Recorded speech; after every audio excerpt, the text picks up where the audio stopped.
For those of you that are used to having Mark here, Mark is on vacation today, taking an extra couple of days for the long weekend. So I am covering for him. And for those of you that haven't met me yet, my name is Katie Laird, and I'm the Director of Programs here at UpAchieve. I see we have people from all over. We have California, Massachusetts, Ohio, Jersey. Steve in Jersey is also getting probably the same flash flood warnings that I am. Ashwin in Texas. Thank you all so much for joining us tonight. All right, so I'm going to go ahead and share my screen and get started.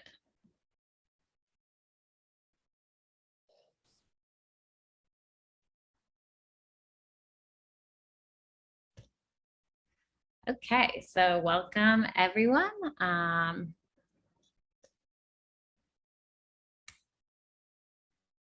I would love to start how we always start, by asking folks to introduce themselves. So if anyone hasn't introduced themselves in an UpAchieve meeting before, whether or not you're new to UpAchieve, I'd love to just have a quick introduction. You can unmute yourself and hop in and share with us your name, how long you've been tutoring with UpAchieve, what you do outside of UpAchieve, and why you wanted to join us here.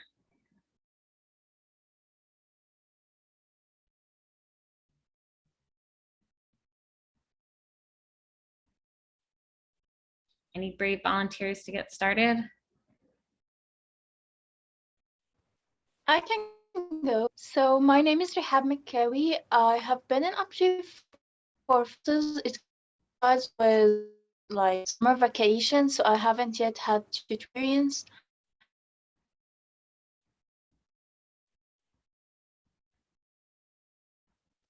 At UpAchieve, I wanted to join because I want to gain tutoring experience and also help other students with my expertise or fields that I'm expert in.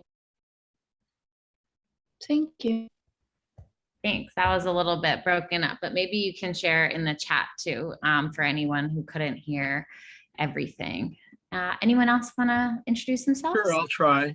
My name's Keith Thursby. I'm in Southern California, about a little town called Irvine, about 10-15 minutes away from Disneyland, if that helps.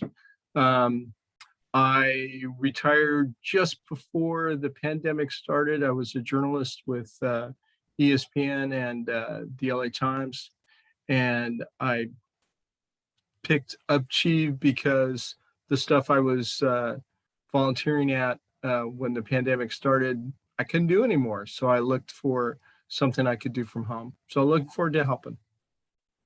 Awesome. Thank you so much for joining us, Kevin. We have time for one more if anyone else hasn't shared yet.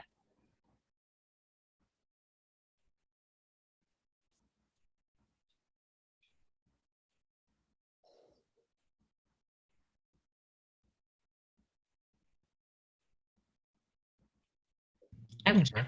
Yes, great. Go ahead. Hi, my name is Alan Lay. I've been with UpAchieve for half a year now. Outside of UpAchieve, I'm a student at UC Irvine, and I joined for the growth opportunity of tutoring others, especially low socioeconomic students who need outside help, tutoring help.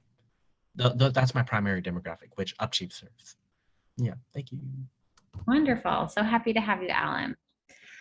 All right, great. So I have some UpAchieve updates to start with. We finished off our summer training series. I saw a lot of you join those, and it was a success. So thank you for joining. We are kicking off a partnership with AT&T. AT&T is working with us to support up to 24 community learning centers that they're working in, to provide them UpAchieve this year. So that's a really exciting big new project that is also related to our next big news, which we've welcomed our newest program manager, Jamaica Yancey, who's on the call here. Jamaica, do you mind saying hello quickly? Sure, sure. Hello, hello, and greetings, especially to those of you guys who are in Irvine. I'm in Long Beach, which, if you're not familiar, is probably on a good day about a half hour, on a less good day, oh, a lifetime away. Really excited to be on the team. Hi, everybody.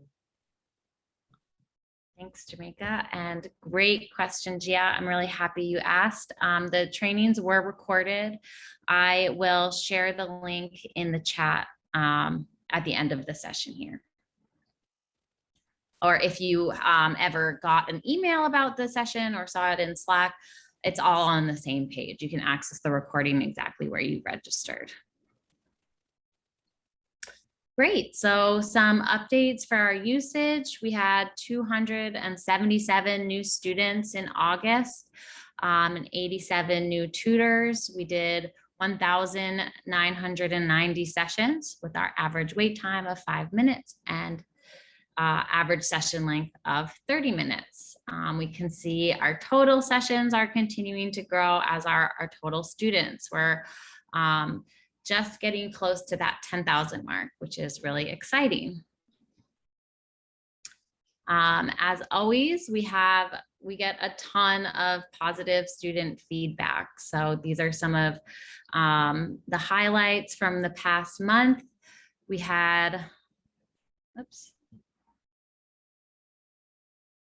my little icons in the way of the top there. So I'll start with the second one. We had one student sharing, I love Dulcie, literally the best, stayed with me for over an hour and was so patient and kind, showed me a few math tricks and showed me different ways to do the equation. Love you guys. This was my first time with an academic coach, and I'm glad I had encountered Jeff, who helped me with the topics. That was from Juan. And Annalie shared, my coach explained and helped me walk through everything, even when I didn't really understand the questions. My coach helped me work through everything. My coach also made this all easier to understand. So thank you to all of our coaches that your hard work enables us to get all of this positive feedback all the time. So the big news this month is that the school year has arrived. As most of you probably know already, schools are starting up all over the country. Schools, a lot more schools than usual even, are already in session now because of COVID. A lot of schools started early, but by the end of next week, pretty much every school across the country will be in session. And this school year also, as you all know, is a uniquely challenging one. We know that students on average are 5 months behind where they would typically be in math. Students who attend schools that are majority Black and Latino are even more far behind. They're 6 months behind. And students who attend low income schools are roughly 7 months behind in math.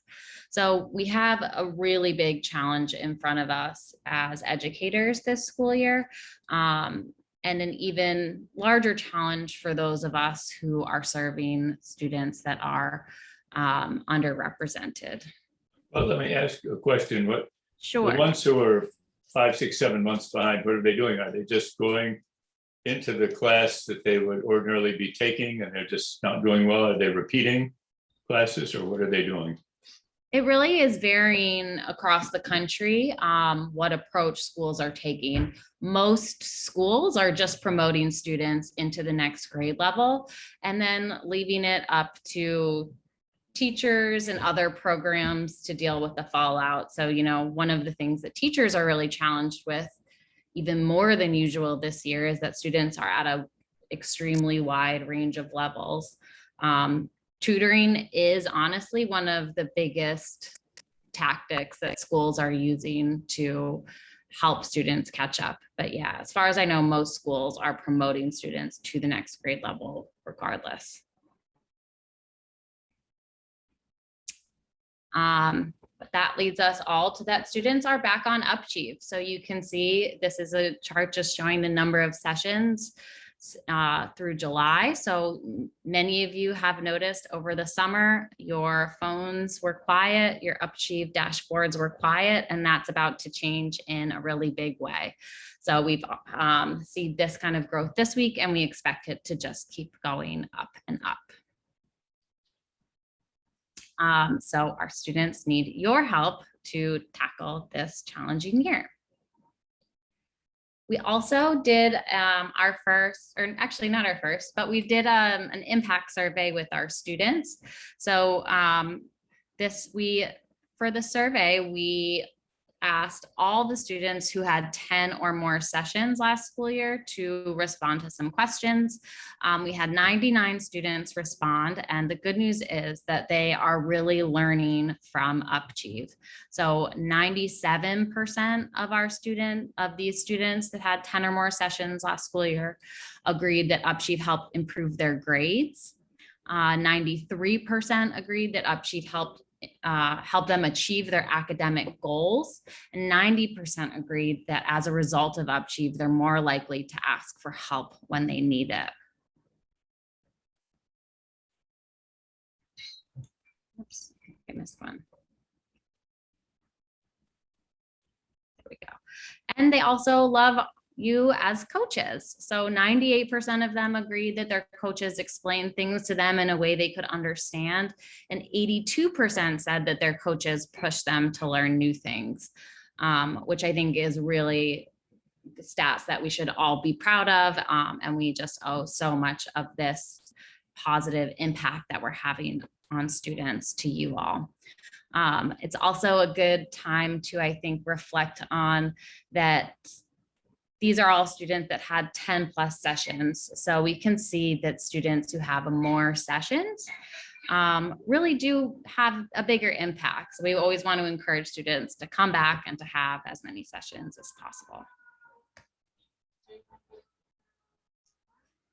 With that survey, we also asked students about if we'd help them achieve their academic goals this year. And these were just a few of the tons of responses that we got from students.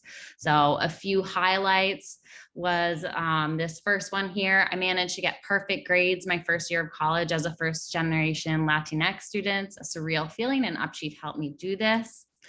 Another student said they were able to maintain a 4.0 something, something I did not think could happen in the middle of a pandemic. So we'll be sharing more and more stories like these as we continue to process the results of the survey. But thank you to all of you for the incredible impact that we see here. All right, so a few ways for you all to get ready for back to school for this rush of students that desperately will need your support. Sorry, I'm having a little delay on my computer here. The first thing I wanted to call attention to is to make sure your availability is updated on Upchieve. After the summer goes by, things can change. When we start in the fall, things change anyway. So it's a great time to take a look at your Upchieve calendar.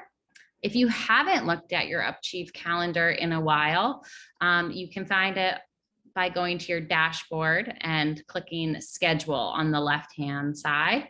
And you'll notice that we did add in the past few months some red clock indicators. These red clocks tell us when we have the longest wait times. So they'll let you know when students really need help the most. As might be expected, most of those times are early in the morning in most time zones, or in most of the time zones that we're in right now. But if any of them do overlap with your availability, be sure to select them because that will really help us keep our wait times down. And then the other thing I wanted to bring up as a great way to get ready for back to school is to review our training materials. So it's a really great time to brush up both on skills in your subject area and also on Upchieve 101. All of those can be reviewed. I'm just going to show you how in case you haven't found that yet. So again, on your Upchieve dashboard on the left-hand side, you can see there's an icon that says training. If you go here, you can go into any of the subjects that you've been certified in already. So if you are a math coach, you can look here and you can always review all of the materials this way. So you can go back and look through them. This is also something you can bring up in a browser, in a side browser while you're coaching if you have a question. But great to be proactive and take a look now. The other thing that I wanted to point out here is under the first heading here, training courses, you can also review Upchieve 101. So if you've been coaching for a while, or if you took a break over the summer, it's also a great time to go back and look through the Upchieve 101 materials. The last thing to point out here is under our worst case scenarios module here, we also did update our guidelines for reporting a student. So you may have noticed that it looks different in sessions, but it's worth giving these guidelines a close read of how we want you to report on students. But the gist is that if a student is being extremely rude, we want you to report them in a session. But if they're just slow to respond or they're not engaging, then we want you to wait till the post-session form. And then similarly, we have some guidance on what to do if you're worried about a student. So we definitely want you to report those students in a session, but we also have some kind of step-by-step language that you can use to support them to make sure that you kind of validate their experience, but also direct them to somebody who's trained to deal with whatever happened to them that made you worried, whatever crisis they might be going through at the time. And then finally, I wanted to point out, and Gia asked this earlier, but all of our summer training series is recorded. So you can go to this link here, and I'll share it in the chat now, and access all of those recordings. So I think there was a lot of valuable information shared. You can see that we had sessions on conversation blockers, which was a really popular one, for the personal statement and SAT prep, for those of you that want to support those subjects. And student engagement and growth mindset will be applicable to everyone. All right. So I thought it would be useful for us to spend the rest of the session sharing some common challenges that come up on Upchieve and kind of pooling the community knowledge in the room to help anyone that's a little newer to Upchieve or maybe just needs a refresher on what to do when you encounter these challenging scenarios. So the first one is when a student appears to just want the answers. For those of us who have tutored on Upchieve a lot, you'll probably have encountered a student that's coming to Upchieve just for the answers. So I'd love if anyone would share either in the chat or if you're willing to just unmute yourself and share with all of us. What do you do when a student appears to just want the answers? Well, I'll say something. I still try to make them work through the problem. In other words, I might say, well, okay, you start this up, this algebra, let's say, and you multiply these two things together. Now what? Now what do you do? I sort of force them to try to at least, even though they just want the answer, articulate to me the steps they have to take to get it.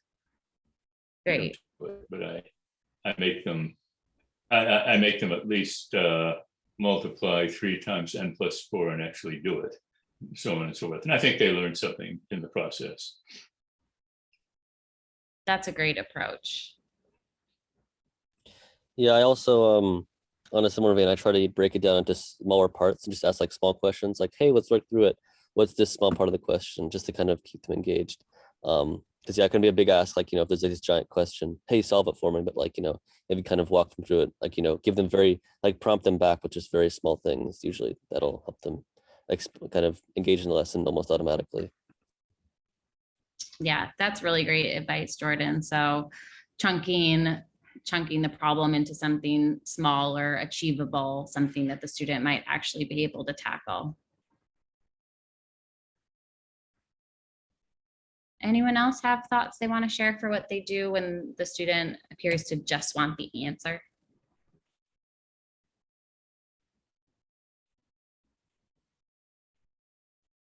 Great. So I'll have some tips from Upchieve. So the first thing, which it sounds like all of you probably know already, but I think it's worth a reminder, is to not ever give them the answer. Sometimes our students can be convincing. They say they just need it for something really important. But research is conclusive on this one. Giving the answers does not help students learn. I think maybe even a little less intuitive than that is that correcting students' grammar also doesn't help them learn. So if you're supporting a student in writing an essay, it can be great to highlight where they've made a mistake and point them to the errors that they have, but going through and cleaning up their writing also won't help students learn. So just a thing to keep in mind with our very convincing and eager students coming back. Just like, who shared that last point before Jordan? Sorry, I can't sleep in. Just like we just heard, try and engage them and do the work. So that's why they're here. Sometimes students will come on and want the answers, and there's nothing that you can do to engage them in tutoring, but it's our job to try to. So to convert them to an active learner is really the goal when that happens.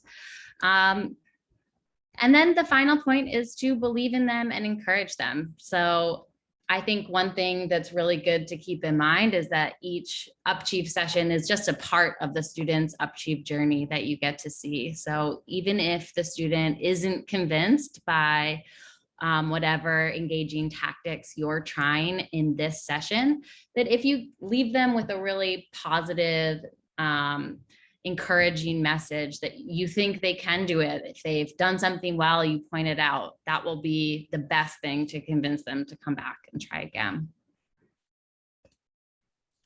I would say defer to saying great work, even if it's not like the best work you've ever seen. Just say great work anyways. That'll always be good. I agree with that. Keep up the good work.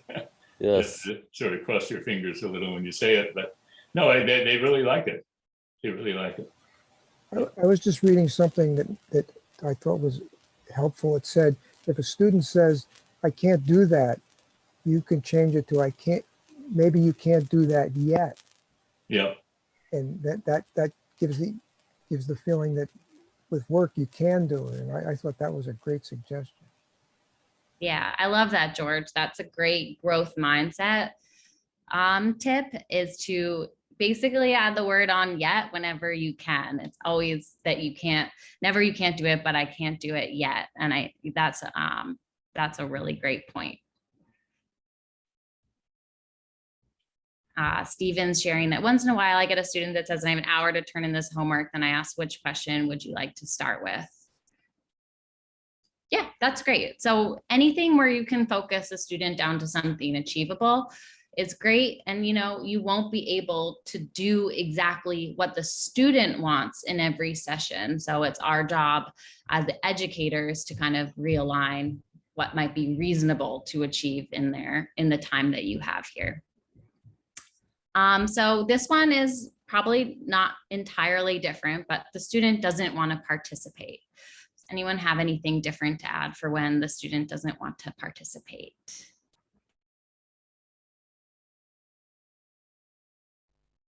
Well, this is the same thing, really. If they don't want to participate, they just want the answer, I assume.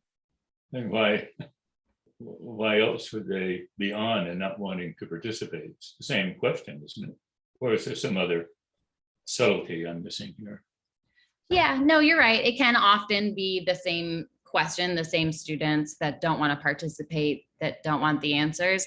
It can be the experience that we're trying to get at is slightly different between like, I only have 1 hour, please give me the answers to my homework versus you ask a question, the student might just say, I don't know that either. I don't know, or usually IDK. I don't know if any of you have had that. I think what the other fellow said earlier was, then you break it down into some real simple part and say, okay, how about that? They have to say, okay, I know that 2 times A is 2A, and you sort of build up from there. Yeah, that's great advice. Anyone have anything else to add? I sense that some of the students, even the good students, they're a little intimidated by us. They're struggling students. I mean, I was in high school. I remember how hard some of these subjects were. And here we have these people who seem to, we don't always, but we seem to know a lot. And, it's good to really encourage them when they're good at something. And once in a while, they see something and I haven't seen, and then you really want to really lay it on and say, wow, that's great. I hadn't thought of that. And then they're, oh boy, they're really happy then something like that happens. So that's another thing. Yeah, that's a great point. Students are intimidated. Asking for help is really hard. So it's already can take a lot for a student to come on to Upchieve. Yeah. So anything you can do to make them feel at ease or make them feel, this might be what you were getting at, Lawrence, but the idea that like everyone doesn't know things sometimes, and that gets back to George's point about growth mindset, but it's great for students to see that people that they might be intimidated by also sometimes don't know things yet and can understand that they can get to a place of knowing. I found one line that worked well. I do chemistry and other things, but chemistry, and it's true actually. Some people say, oh, this is hard, and I say, and this is actually true, everyone finds chemistry hard at first, and I think that's really true. Yeah. It's something that just, it isn't everyday life.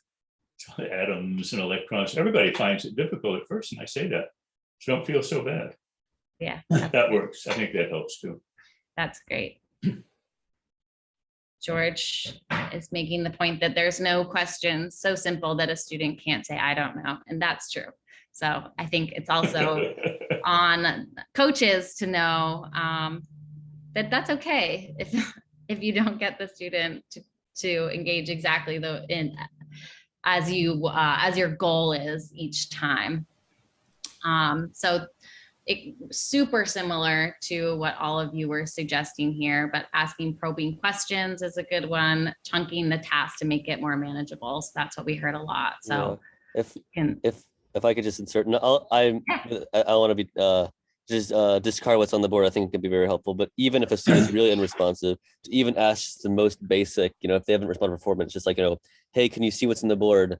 Or, hey, do you see this part of the problem? Just like, anything that's just like the most fundamental. Because I even think, what should we do first? Yeah, I think the IDK is probably the most common response. Because even just like basically make it so that they can just respond with one answer. If they're really not responding at all, just make it like super easy to respond. Because then, or else alternatives, just going to end the session, which is, not the best outcome. Also, sometimes if you ask them if they see what's on the board, you discover that they don't, because if they're looking on a phone, they may not see what's on the right side, or they may have to scroll. There may be a technical reason why they're not seeing what you think they're seeing. That's a great point, George, and a really good point too, Jordan. But, I think it gets to the idea of like really trying to get to what the student is experiencing. It's really hard to know in an online chat session what's going on with the student. So maybe they actually don't even see what's on the board. Great. So my thought here is if your starting point is what do you think we should do first, and then you don't get engagement. If that doesn't work, that's when you can try breaking it down to let's try starting here. And I love Jordan's suggestion that it's it could be something so simple as, can you see what's on the board? But the next thing might be something that you know that the student can get right. That's good for a number of reasons. It will engage them, but it will also build their confidence, show them that they can do something. And that small win is just huge.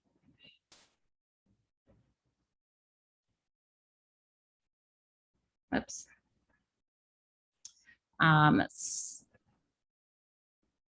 Oh, I did this wrong, sorry.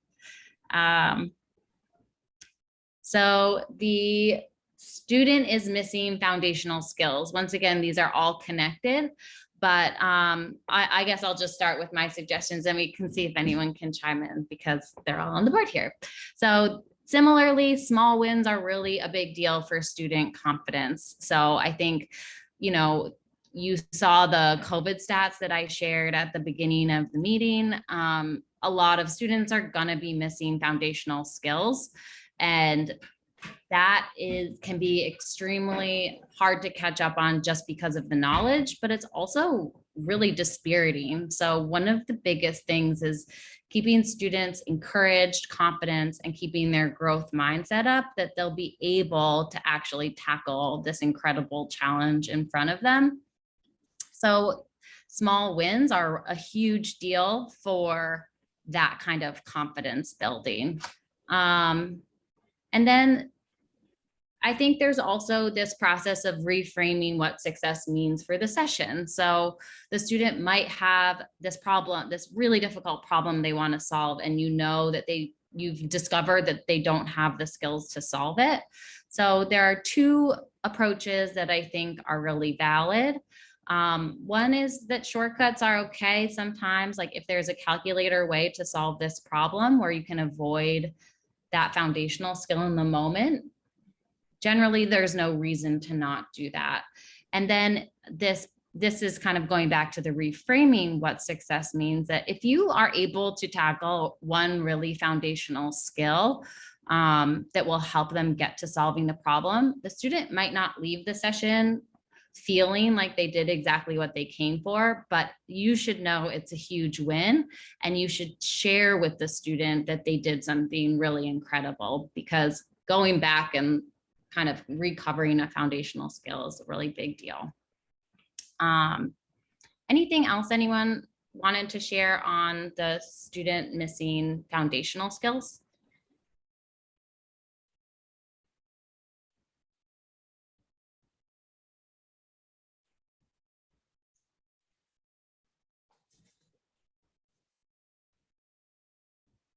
All right. And then I wanted to ask one more question, which is, are there other common challenges on Upchieve that anyone wanted to take a few minutes to share with the team here and see if people have ideas? Yeah, Jordan, go ahead. Yes, this is kind of an awkward one. It's something I've encountered more common more recently. I wanted to ask if anyone else here is experiencing it. That well, students are like, actually getting proficient using the picture like feature, like putting a picture on the board of their question. And oftentimes the question itself on the board, like the teacher has written, is like misphrased or like poorly worded, or like, like it says like, oh, what's the domain? But it's not written in domain form. Like, has anyone, like I encountered like badly worded teacher questions? Like, what do you guys do? I think Yeah, you just, you run into those. You have to just try to figure out what the teacher's trying to say and just go with that, I think.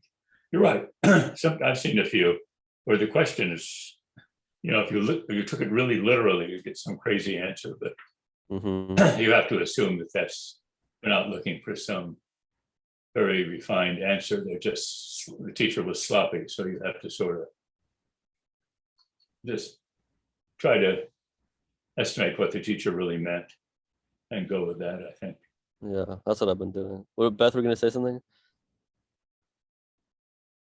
Just that I've met that problem and had to guess what the teacher meant. It's frustrating, but teachers aren't all as articulate as we would like. Sometimes I would say, I wouldn't word it this way, but here's what I think it means. And I would add, That's in good. defense of the teachers, I know some high school teachers who maybe teach 5 classes a day. Now think about that. And some of them have 3 different subjects. So they're almost on a treadmill. So we have to have a little sympathy for them too. Yes, thank you for reminding me.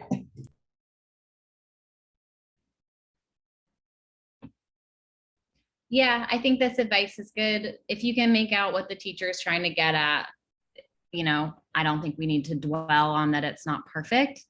If you can't make out what the teacher is trying to get at, students can feel empowered to be like, I don't understand this problem. We can bring it back to the teacher.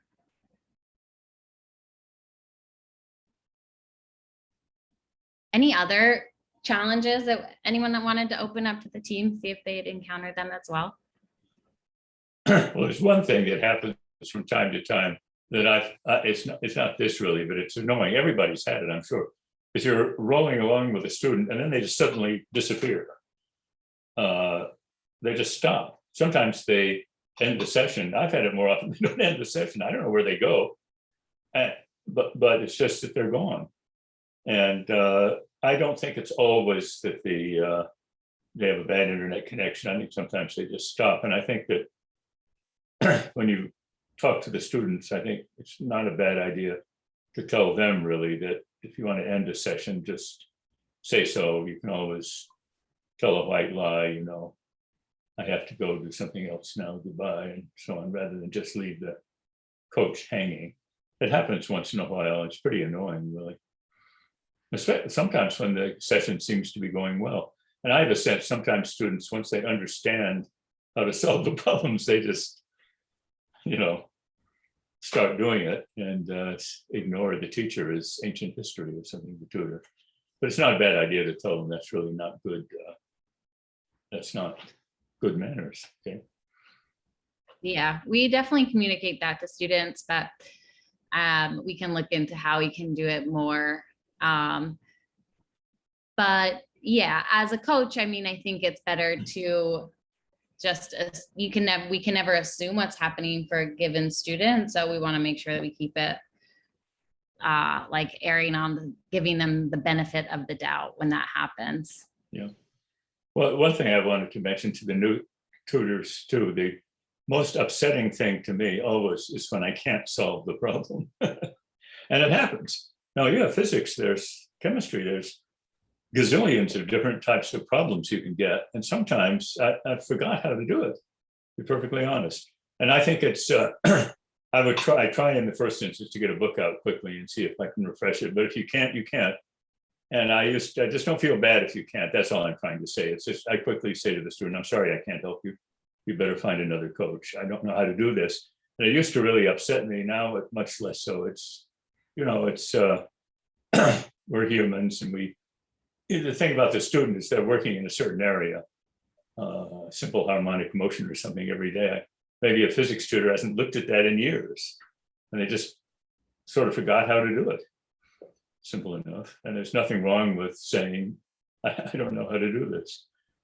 And we also get college students on here, which is a little annoying because they have very difficult problems. I can't, college organic chemistry and things like that. Oh my God. And I mentioned this to Mark once, and he said, well, you just got to try to help them if you can, but they're really not supposed to be here. But I think they get upchieved as high school students and they just keep using it. Yeah, and we do allow college students on the some college students through partners on the platform, so they're not technically not allowed. The idea is that most of those students that we're trying to target are looking for remediation on high school level subject matter, so that's what we're going for. But yeah, that can definitely be a challenge, and I totally agree with you, Lawrence. It's when you don't know, there's no shame in that. And it's even can be a positive thing for students to see that sometimes even their coach doesn't know everything. Doesn't know how to do it. And actually I asked once, are you a high school student or a college student? And I think it was male. I said, I'm a college student. So I said, okay, well, I don't know how to do this. was a really crazy physics problem. So anyway. But when you get problems that you know you once knew how to do and just can't remember something, it's amazing how fast you can get results with Google if you are Yes. selective about what you ask for. Oh, I've done it many times. You're exactly right. Thank goodness for Google. I'd say to the student, just a moment, and I'm feverishly putting something into Google, yes. That often works, yes. I mean, if it's a subject you never studied, well, then no, Google isn't going to be fast enough. But And sometimes in modern times, so you can see I've been out of college for a while, but in high school, but sometimes the nomenclature has changed. That's another thing. They just, the teachers use different terminology for the same thing. I learned one term and they use another one. I have to look up what they mean by the new term. Yeah, that's a great point. So I have an enhancement request. Is it possible to have the students, when they select their subject and request their help, is it possible to have them have a text box where they fill in very briefly, you know, a 1 or 2 sentence description of what problem they're having? I mean, it'll help me in 2 ways. One, before I say, yes, I'll help that person, I'll have some idea of, is this a subject I can actually help with, right? Because if it's a broad subject, there may be some things I'm good at, some things I'm not good at. And that way it'll give me some sense of, is this within my domain? And 2, I think by having them specify, you know, right out, this is the thing that I'm having trouble with, it actually get them to focus on what is it that they actually need to understand. Yeah, that's a great suggestion.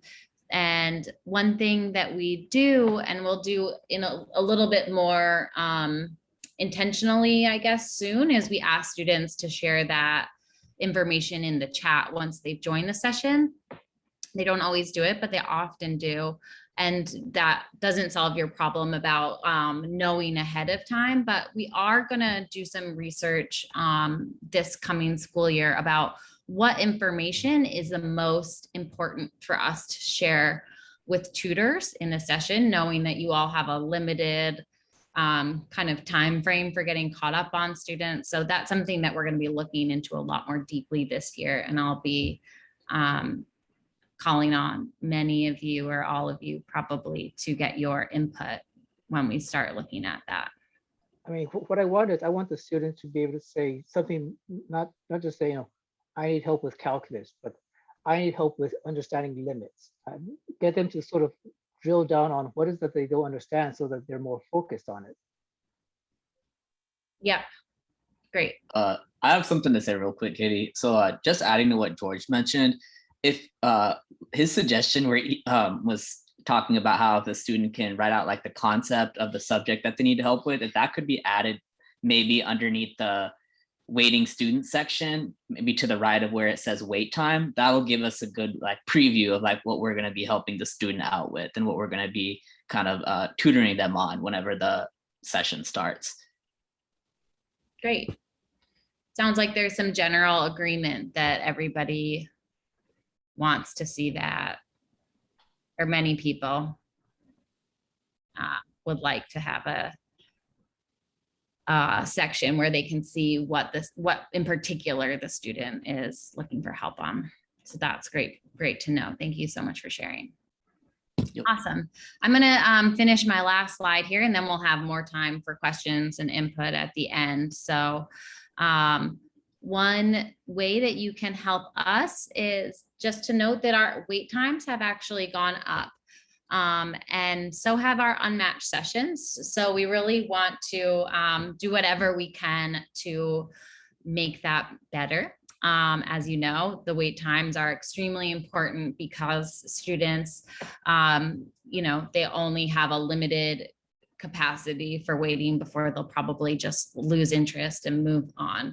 So a few suggestions for how you can help us improve the wait times is hanging out on the dashboard. So for those of you it sounds like most of you are probably aware of this functionality, but for those of you that aren't, you can go onto your Upchieve dashboard, just log into your account, and you can see any student waiting there. You don't need to wait for a text message, and you don't need to be in your hours of availability. So if you ever have some extra time that you're willing to pick up sessions, that's a great way to do it. If you are available, check out those times with the red clocks on our calendar. Those are great times that we really need help. And then these are some of the subject matters with the highest wait times. The integrated maths. So if anybody didn't attend a school that had integrated math, especially if you didn't graduate relatively recently, it might be sort of unfamiliar. So for those that don't know, integrated math is basically when concepts from algebra, geometry, analysis are all taught together throughout the grades instead of separating them into like algebra in 9th grade, geometry in 10th grade. So it may be subject matter that you're really familiar in, but the student is actually asking for help through integrated math because that's how their school breaks it down. So if you are a math tutor and you have some expertise across subjects, it's a really great thing for you to do if you're so inclined. Chemistry, physics are also have high wait times right now, as do college essays. So those are all areas where we'd love for anyone to tutor if they have the availability. Katie, I made a point a few months ago, I'll repeat again, about chemistry. I do algebra. I think probably everybody here does algebra almost. And physics and chemistry. Physics is hard. I find it difficult, and you have to really know what you're doing. I would say, really, you have all those velocity equations and everything. It can't be sort of picked up lightly. But chemistry, I found we have long wait times, and half the chemistry problems are really trivial. A smart person who took high school chemistry can do it, and the students get stuck. I think a lot of them have a mental block about chemistry, really. They'll get a question like, they give you a chemical reaction and it's 1-to-1, and they say, well, I had 1 mole of the product. I mean, reactant, how many grams of the product? Well, you just multiply, you just look up the molecular weights and do the ratio, simple stuff like that. I have a certain number of atoms. How many moles is that? Well, you divide by Avogadro's number. It's very simple stuff, very, very simple that, and in chemistry, you can answer half the questions without being a chemistry expert at all if you just studied it in high school and sort of remember. And so I would urge people to not be afraid of trying to qualify for chemistry, because you will find some problems you can't do, but most of them you can do. I mean, how many protons are there in an oxygen atom? Well, look up the atomic number, there's your answer. It's really simple things that the students just don't get. And that I think that most of you, I think tutors could do it, could help them, even if you don't think of yourself as any kind of chemistry expert. I think this is another reason to have the student post some information about the question, because those of us who are pretty good at physics can do some of these things. Like, certainly we know how many electrons are in an oxygen atom, but we may not know how to balance a chemical equation, even though you mentioned it's easy. Right. So if we knew what the question was about, you might get more response from someone. That's true. Great. I'm just gonna finish up on the other resources before we have time for questions. So we have a couple of articles this week about how educators can help students gain confidence in math and start to think of themselves as math people, and then strategies that are useful in promoting self-efficacy. So I'll share those in the chat as well. And then I know we have one outstanding question about seeing the being able to see a demo of the platform, which I can definitely do. But I will, so actually I'll answer. Jordan, you have a question while I set up the demo. Oh, I'm so sorry. Actually, it was just in the, I guess we don't need the slide, but just the integrated maths. The first 3 integrated maths, number 1, number 2, and number 3, you all need to get certified for statistics to get those. And I was pretty lazy about doing that. So if you know any statistics or just even have like a rudimentary knowledge, I would really try to get that certification because that'll enable you to get the other 3 integrated maths, which is what obviously she was describing the wait time is for. Thanks. Yeah, very helpful. Katie, I have a question, one more too. A few months ago, Mark was talking about expanding UpChief into the social sciences. And he was going to try to find somebody who could write the syllabus and write the exam questions. And he was saying, well, you know, it's a little difficult because unlike algebra, chemistry, physics, social sciences are more nebulous. And I think I said, well, American history is as non-nebulous as physics. I mean, it's a distinct thing. I mean, and so I don't know, how are you doing there? Because are you trying to move into that area? Obviously, if it's something like philosophy, that's, you don't want to have that, but you know, American history is pretty straightforward subject. And certainly probably some students who need tutoring in it. Yeah, I think currently, so one thing that and also say foreign languages, obviously Spanish, that's straightforward. Yeah. So currently, you know, we expanded into reading and writing over the summer, and humanities essays is our first subject there. And we get a ton of requests there. It's actually our 3rd most popular subject now after this past week. So it's growing, but behind Algebra 1 and Algebra 2. So we do see definitely like humanities, potentially social sciences as an area for growth. As for what we'll prioritize, I suspect what we'll prioritize next is, because we have writing, that we'll do more of a reading comprehension focus, so that students that have kind of general reading comprehension questions have a place to go. Those of you who are humanities essays tutors might notice that students are already asking for reading comprehension help in the writing section. So that's, I would say that's our most likely next subject, but I agree with you, Lawrence, that US history is a great one to expand to, but it's not on the kind of short-term roadmap. I think our biggest priorities are the ACTs and reading comprehension right now. Okay, thank you. Yeah. All right, so somebody asked me for the demo, somebody new, Keith. So great, so I will do that quickly. Many of you will be familiar already. So basically from the student side, this is what they see. So this is their dashboard. They can come and they can request a session. So if they're doing reading and writing, they request the session in humanities. And then we bring them right into the virtual classroom. So the student can see, has its document editor. If you're in the math or sciences, it's a whiteboard instead of the documents editor. And then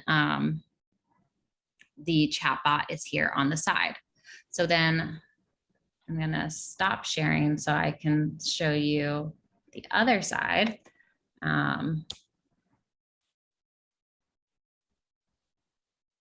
It'll just take me a second to log in, sorry. All logged in for my demo. So that screen you just shared, Katie, where it listed the subjects and it gave the student, like hypothetically, the option to select like what they needed help with. I think maybe adding a box where they could briefly summarize like what problems they're working on or the concept that they're having trouble with would then like really be helpful for the tutors going forward.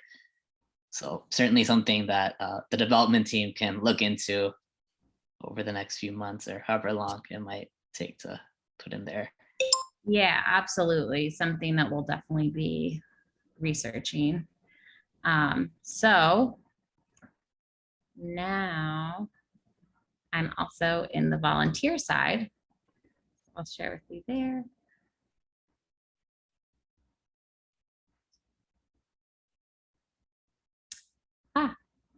So I'm actually back on the student side. So I'll be like, hi, I need help with this subject. And they can paste whatever they're working on right there. And then now I'll actually go to the volunteer side so you can see, but it looks identical practically. So you can see what the student has said and you can share with them back whatever it is that you need to. What can I help you with?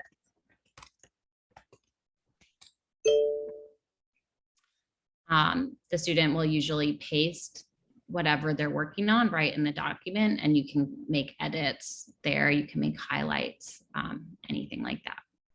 Does that help answer your question, Keith? Great. Great. Any other questions? It's just a comment. I'm sure you guys are wondering this, but one reason that I found really useful, like for the people who use like math, like, you know, do tutor math a lot, like, you know, symbols in like pi or delta or something like that. I just use this website, which is really easy to copy and paste. Because I know, you know, pi is not like a keyboard thing, but it can be found on this website for anyone who tutors like math or science. This can be super helpful in just those moments. Great suggestion. Thank you. Wonderful. Any last questions or comments? All right. Well, thank you everyone so much for joining tonight. I really appreciate you taking the time, and I really appreciate everything you do for the students at Upchief. I think this fall is really going to be game changing for a lot of students. They're going to need a lot of support. So just thank you from all of us, and let's get ready for the fall. Good night. Good night. Thanks.